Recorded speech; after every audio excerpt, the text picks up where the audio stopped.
Graças a Deus. A paz do Senhor, meus amados irmãos. Por gentileza, Evangelho de Jesus Cristo, segundo escreveu Mateus, capítulo 5. Nós vamos ler do versículo 13 ao versículo de número 16. Mateus, capítulo de número 5, do versículo 13 ao versículo 16. Agradecemos a Deus pela oportunidade de estarmos aqui, pela vida. Agradecemos a Deus por esta noite, por este culto. Também agradeço ao nosso irmão Roberto Brito, evangelista Roberto Brito, pelo convite para estarmos aqui. Ao coordenador, irmão Tiago, a mocidade, setor 3, né? Setor que chama, né? Mocidade setor 3, que Deus abençoe, em nome de Jesus. Mateus capítulo 5, a partir do versículo 13, diz assim a palavra de Deus: Vós sois o sal da terra, mas se o sal se tornar insípido, com que se há de salgar? Para nada mais serve, senão para ser lançado fora e pisado pelos homens. Vós sois a luz do mundo. Não se pode esconder uma cidade edificada sobre um monte, nem se acende uma lâmpada e se coloca debaixo de uma vasilha, mas coloca-se no candelabro e ilumina todos os que estão na casa. Assim resplandeça a vossa luz diante dos homens, para que vejam as vossas boas obras e glorifiquem a vosso Pai que está nos céus. Meus amados irmãos em Cristo Jesus, o Evangelho de Mateus é o Evangelho que faz a ligação entre o Antigo e o Novo Testamento. Não porque foi o primeiro livro do Novo Testamento a ser escrito, e provavelmente não foi, mas ele ocupa essa posição no cânon do Novo Testamento, porque Mateus vai trabalhar todo o cumprimento das Escrituras, das profecias, mostrando aos destinatários originais e iniciais que as profecias se cumpriram perfeitamente na pessoa bendita de Jesus Cristo.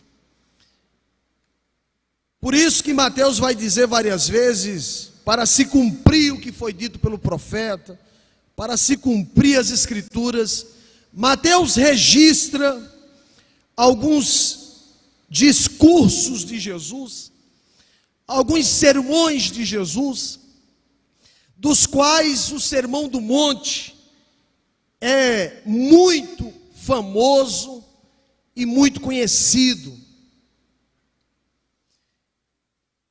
que se inicia no capítulo 5 e se estende até o final do capítulo 7, onde Jesus fala sobre o caráter do reino de Deus, onde Jesus fala sobre os princípios que rege o reino de Deus, que rege a vida daqueles que pertencem ao reino. No capítulo 5, a partir do versículo 3, ele inicia com a verdadeira felicidade, com as bem-aventuranças. Feliz, feliz, feliz são os pobres de espírito, são os mansos, são os que choram, são os misericordiosos, são os puros de coração, são os pacificadores, são aqueles que sofrem perseguição por causa da justiça, são aqueles que sofrem injúrias e difamação por causa do nome do Senhor, por causa da ligação com Jesus. Eles são alegres, eles devem se regozijar, porque é grande o galardão deles nos céus, porque assim perseguiram os profetas que foram antes de vós, assim disse Jesus. Estas características que vai do versículo 3 até o versículo 12, são as características do caráter daqueles que nasceram de novo, daqueles que receberam vida de Deus pelo ato soberano e sobrenatural, que é chamado na Bíblia de novo nascimento, que é chamado na Bíblia de regeneração, que é chamado na Bíblia o ser uma nova criatura em Cristo Jesus. Estas características não se encontram no mundo. Interessante que elas começam com um pobre de espírito, que lá no mundo, entre o imaginário popular, o pobre de espírito é o arrogante. Quando existe uma pessoa prepotente, alguém diz, aí é um pobre de espírito.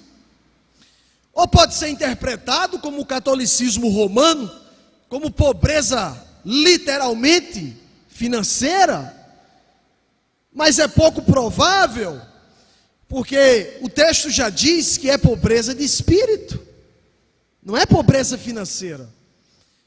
E também não é ser prepotente, é justamente o contrário. Ser pobre de espírito é ser uma pessoa humilde, uma pessoa que reconhece as suas limitações, a sua incapacidade, que reconhece que não tem méritos diante de Deus, que é diante da capacidade, da beleza, da justiça e da santidade divina, é insuficiente, é incapaz, é limitado, não encontra em si condições quaisquer de agradar a Deus. Este é o pobre de espírito. Por isso que esta característica aparece em primeiro lugar, porque aqui se inicia a vida cristã. Ninguém que é orgulhoso, ninguém que é prepotente, ninguém que é soberbo, nem sequer iniciou uma carreira cristã, porque a vida cristã se inicia no ser pobre de espírito. Primeiro se esvazia de si mesmo, para depois se encher de Deus, se encher da graça, se encher do Espírito Santo. É uma contramão com o que o mundo ensina, mas aqui não é o meu foco. O meu foco não é nas bem-aventuranças. É para estas pessoas que Jesus diz no versículo 3: vós sois o sal da terra. Vocês são a luz do mundo. Eu quero fazer uma primeira consideração aqui com os irmãos.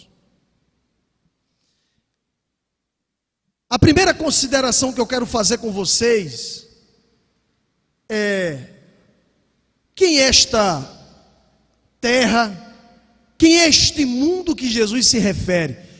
Vós sois o sal da terra. Quem é essa terra? Será que ele está falando de geografia? Geologia? Não. A palavra terra, ou mundo como queira, representa a humanidade caída, representa a humanidade não regenerada, representa a humanidade sem Deus.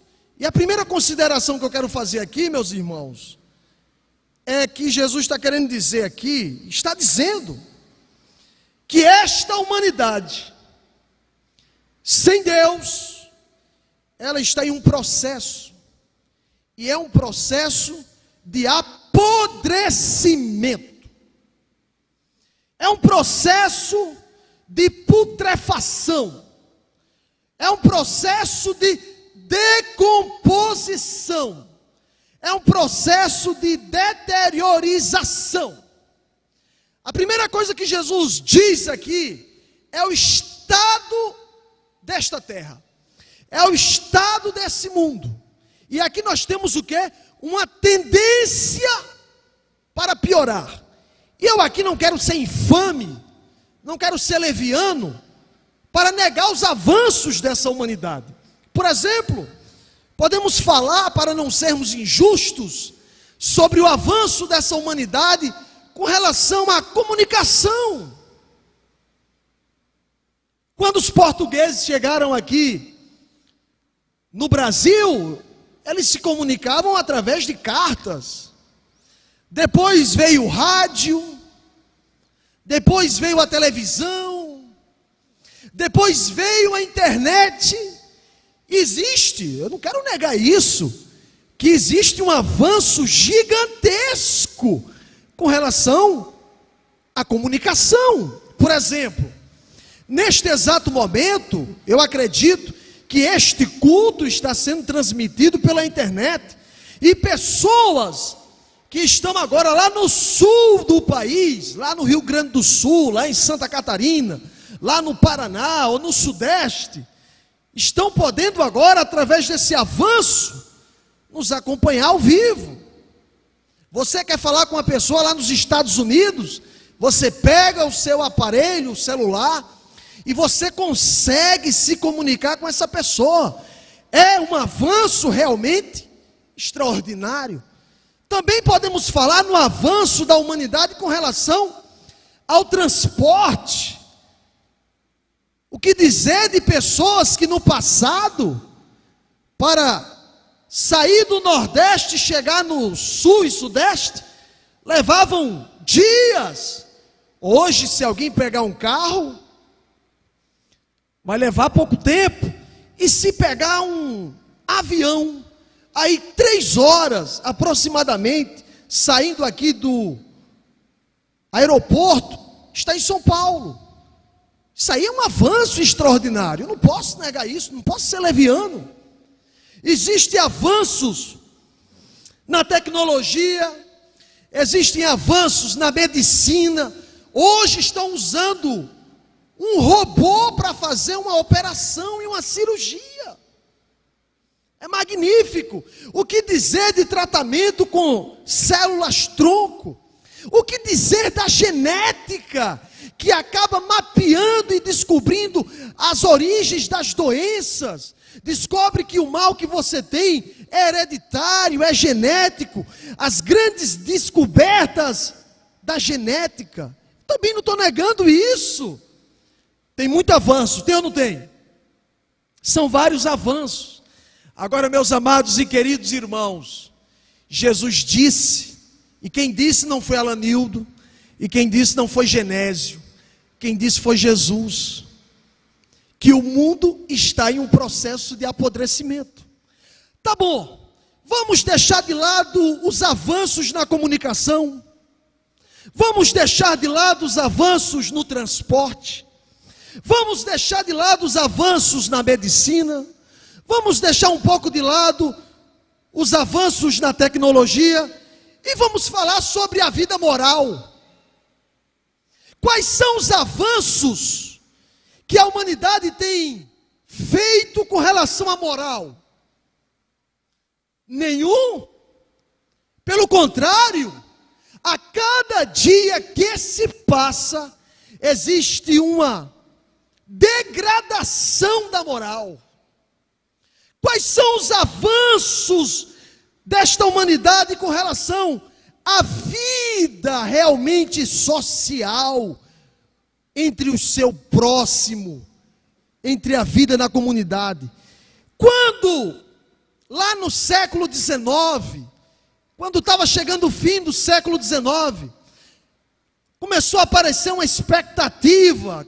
Quem lê um pouquinho de história vai perceber que as pessoas tinham uma esperança de que o século XX fosse um século de grandes avanços, fosse um século de grande progresso na humanidade, que não se precisasse mais de luta armada, que não se precisasse mais de guerras.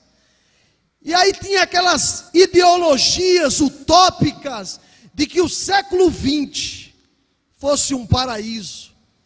E aí no século XX, nós temos o que, irmãos? Nós temos a Primeira Guerra Mundial.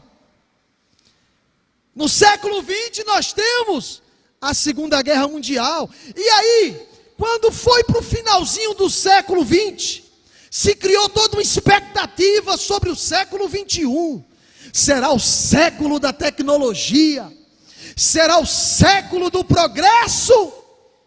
E apenas 22 anos, nem se completou do século XXI, nós já temos uma pandemia avassaladora. E agora, neste exato momento, com tanta gente falando em democracia, em direitos, em liberdade, nós estamos assistindo todos os dias uma guerra.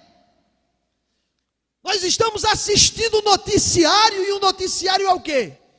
A Rússia está bombardeando a Ucrânia, países soberanos, países livres.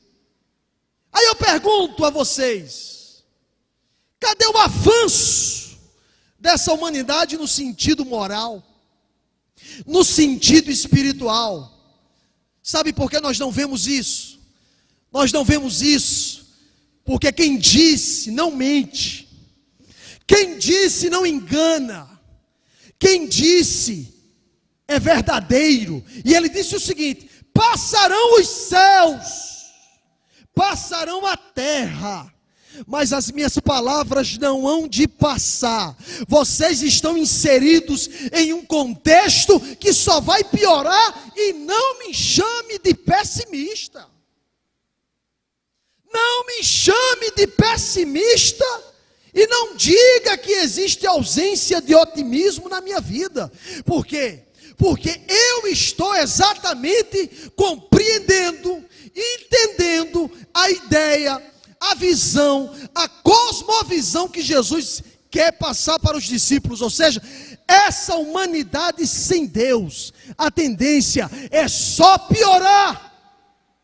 Nós temos no parlamento, e aí a gente pensa que a nossa solução vem do parlamento, mas não está no parlamento brasileiro.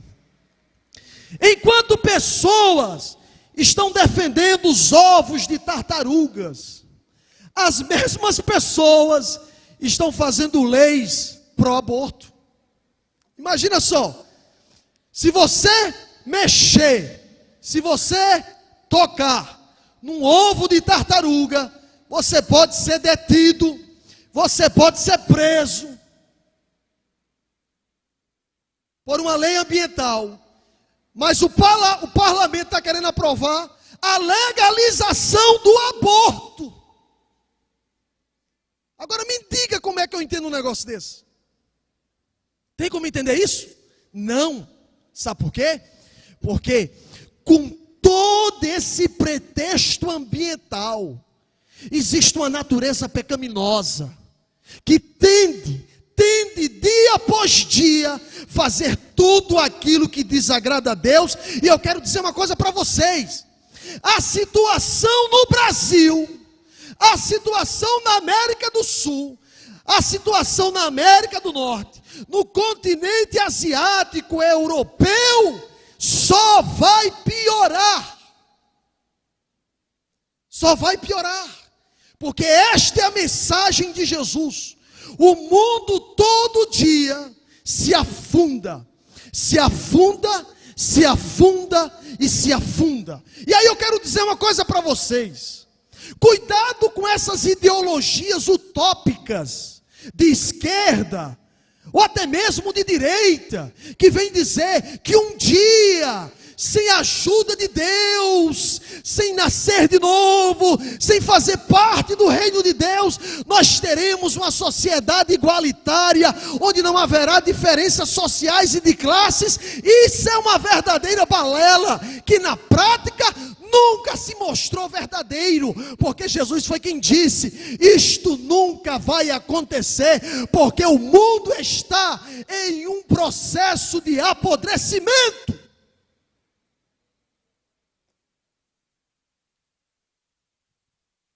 É nesse contexto, é neste mundo, que Jesus disse assim: vós sois o sal da terra. Vós, e somente vós, sois o sal da terra. Todo mundo aqui usa sal em casa. Até quem é hipertenso tem sal em casa. Uma das características do sal, e os irmãos sabem que Jesus usou uma metáfora, é justamente antes da refrigeração. Eu ainda peguei, eu sou um camarada novo, mas na casa da minha avó, a carne era conservada com sal, porque não existia o equipamento de refrigeração que nós chamamos de geladeira, para conservar. Então salgava a carne, pendurava, e a carne ali durava vários dias. Por quê? Porque o sal, porque o cloreto de sódio tem o poder de retardar o apodrecimento. Em primeiro lugar, Jesus disse que os seus discípulos têm a missão, têm o dever de impedir, de retardar o apodrecimento moral deste mundo. Somente os discípulos, individualmente, ou fazendo parte da igreja, têm o poder de frear este mal e este apodrecimento. Vós sois o sal. Isto significa dizer que aonde tem um crente que nasceu de novo, aonde tem um cristão verdadeiro, tem que haver uma retardação do mal, tem que haver uma diminuição do mal, tem que haver uma paralisação desse apodrecimento, porque os discípulos são o quê? Os discípulos são o sal deste mundo.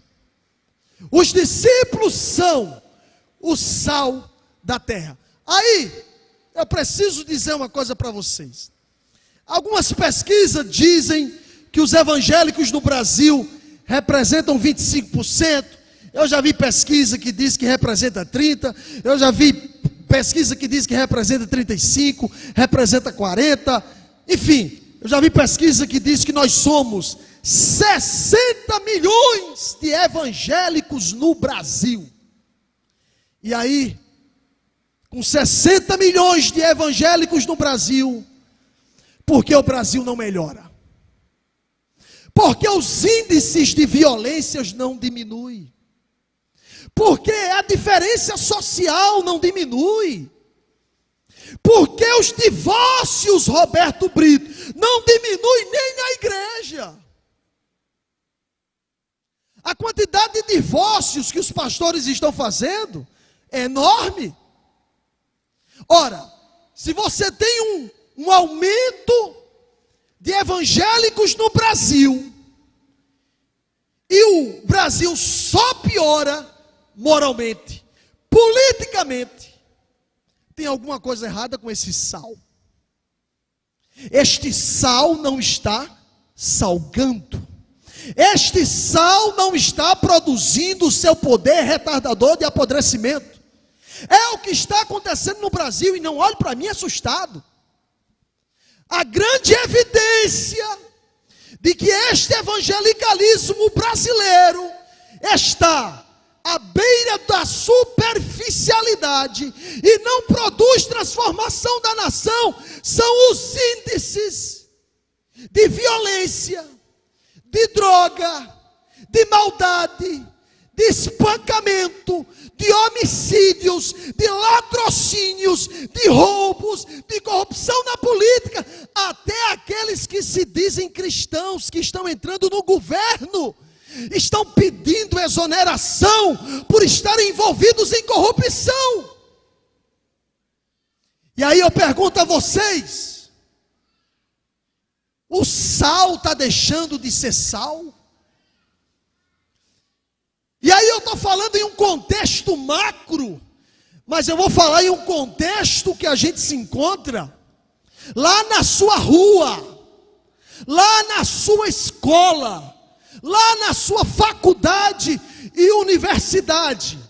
Você tem feito com que o mal e o apodrecimento tenha um retardamento. Você tem conseguido mudar a linguagem das pessoas que estão no mesmo contexto que você. Porque é isto que Jesus está dizendo, que aonde estiver um salvo, existe uma influência de retardação do mal. Quando nós lemos sobre, aí meu irmão, aí olhe, aí eu vou contar uma coisa para vocês, principalmente nós que somos pentecostais, e gostamos de falar sobre avivamento, gostamos de cantar sobre avivamento, gostamos de ilustrar o avivamento. Quando nós estudamos os grandes avivamentos da história, esses avivamentos, além de mudarem as pessoas dentro da igreja, este avivamento não ficou entre as quatro paredes do templo. Este avivamento foi na sociedade e conseguiu mudar os índices de violência e criminalidade. E muitas pessoas lá fora foram alcançadas pelo poder que Deus enviou. E nós estamos falando sobre avivamento todos os dias e não conseguimos mudar nem a nossa própria vida, nem o nosso comportamento familiar. Tem pessoas falando de avivamento que não respeita o pai e não respeita a mãe, mas está falando de avivamento, de poder divino, não sabe nem o que é avivamento. O avivamento, quando Deus manda, Ele manda para mudar, Ele manda para transformar. E Jesus disse: vós sois o sal da terra. E eu pergunto a vocês nessa noite: será que nós temos mudado o ambiente que nós estamos convivendo? Será que nós temos mudado o ambiente que nós trabalhamos, que nós nos relacionamos? E Jesus disse assim: vós sois a luz do mundo. Luz. Nós somos a luz do mundo. Aqui Jesus condena duas coisas. Aprenda comigo. Jesus condena duas coisas aqui. A primeira é uma santificação monástica, é uma santificação ascética. O que é ascetismo? Ascetismo é quando você se isola das coisas legítimas, com o pretexto de se purificar, de se manter puro, e ficar contemplando de longe o que está acontecendo. É viver uma vida realmente antissocial. Jesus está dizendo ao contrário. Vocês que são os meus discípulos, vocês não vão ficar dentro de um mosteiro com medo de pecar. Vocês não vão ficar se mutilando. Vocês vão entrar nesse mundo. Vocês vão entrar nesse mundo podre. Vocês não devem se contaminar. E vocês devem causar influência neste mundo. Vocês devem mudar a cara desse mundo. Vocês devem influenciar as trevas que estão sobre este mundo. Vocês são o sal, vocês são a luz. Aí ele disse assim: se o sal perder o seu sabor, com que se há de? Para nada mais presta, senão para ser lançado fora e ser pisado pelos. Não se acende, escuta só, não se acende uma lâmpada e se coloca debaixo de um caixote. Não se pode esconder uma cidade que está edificada sobre um monte. O que é que Jesus está querendo dizer aqui, irmãos? Que nós temos uma responsabilidade. Responsabilidade de quê? Primeiro, dar sabor. Quem gosta de comer comida insossa aqui? Pode comer por alguma dieta. Agora, quando você pega, a comida pode ser esteticamente muito bonita. Você olha assim e diz: que comida agradável aos olhos. Mas quando você pega uma colherada e coloca na boca que não tem sal, você diz o quê? Essa beleza não tem sentido. Quando Jesus disse que o sal tem que ter sabor, é uma das coisas, ou pelo menos a principal coisa que se espera do sal. Quando você pega o sal e coloca na comida, o que é que você está esperando do sal? Que ele apareça? Não. Ele vai dar o sabor sem aparecer. Você vê o arroz, você vê o feijão, você não vê o sal, mas quando você coloca o alimento na boca, você sente o sabor. O sal, ele traz sentido. O que é que Jesus está querendo dizer? Tire da sua cabeça que a vida cristã é uma vida sem sentido, por não participar da podridão do mundo. Pelo contrário, nós temos que entender que realmente as únicas pessoas que vivem com propósito neste mundo são os cristãos. Você não pode olhar para você e dizer: ah, eu não estou participando do que ele participa, a minha vida está sem sentido. Irmão, é o contrário. A vida que não tem sentido é a dele. Por quê? Porque ele, para dar sentido à vida, ele precisa de quê?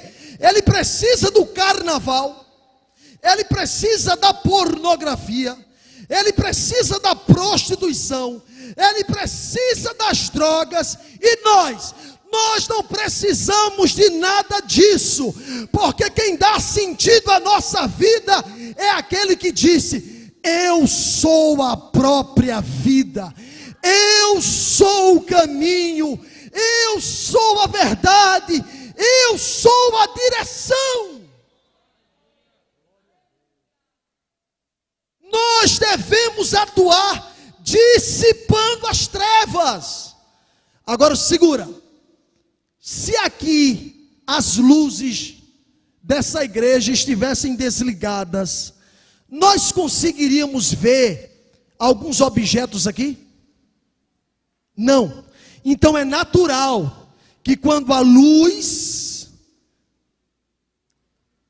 seja ligada, o interruptor seja acionado, as outras coisas comecem a aparecer, comecem a se manifestar. Assim é um crente, quando ele chega num local, ele é luz. Coisas que antes dele ninguém via, começa a ver. Tem gente que diz assim: não fala não que ele é crente. Mas por quê? Não diz não porque ele é crente. Não faz não na frente dele não, porque ele é crente. Sabe o que ele está querendo dizer? Não faz, porque agora a gente não está mais no escuro. Existe uma luz que manifesta as nossas práticas. Existe uma luz que manifesta o nosso falar e o nosso comportamento. Aí eu pergunto, jovem, aonde você atua? Aonde você entra? Com quem você convive? Tem conseguido ter essa percepção de você? Ou quando o Livete diz assim: chega menina para a gente fazer. A gente só estava te esperando, rapaz, para a gente fazer. Quando um salvo chega, alguém diz: não faz na frente. Não faz, sabe por quê? Porque está a luz. dissipando todas as trevas ali. Vocês são o sal da terra, vocês são a luz do mundo. Ah, mas sou eu não tenho uma formação. Sim, Jesus não disse que a luz do mundo seria os grandes filósofos. Jesus não disse que a luz do mundo seria os grandes pensadores. Jesus disse que a luz do mundo seria quem? Aqueles que nasceram de novo, aqueles que receberam vida de Deus, aqueles que foram alcançados pelo Espírito de Deus, aqueles que se arrependeram dos seus pecados. Agora, se eu dizer uma coisa para você, Jesus disse assim: eu sou o caminho, a verdade e a vida, eu sou a ressurreição e a vida, eu sou a videira verdadeira, eu sou a porta e quem entrar por mim salvar-se-á. Nenhuma dessas declarações é dito com relação a outra pessoa. Agora, quando Jesus disse, eu sou a luz do mundo, os discípulos também foram chamados de quê? Nenhum discípulo foi chamado de videira verdadeira, nenhum discípulo foi chamado de caminho, verdade e a vida, nenhum discípulo foi chamado de ressurreição e a vida, mas o próprio Jesus disse, vocês são luz. Agora eu pergunto, qual a diferença de Jesus como luz e a nossa diferença como luz? É simples. Todos os dias, ou quase todos os dias, nós somos surpreendidos pelos raios solares. O Sol, que é uma estrela de quinta grandeza. Eu pergunto a vocês, o Sol tem luz própria?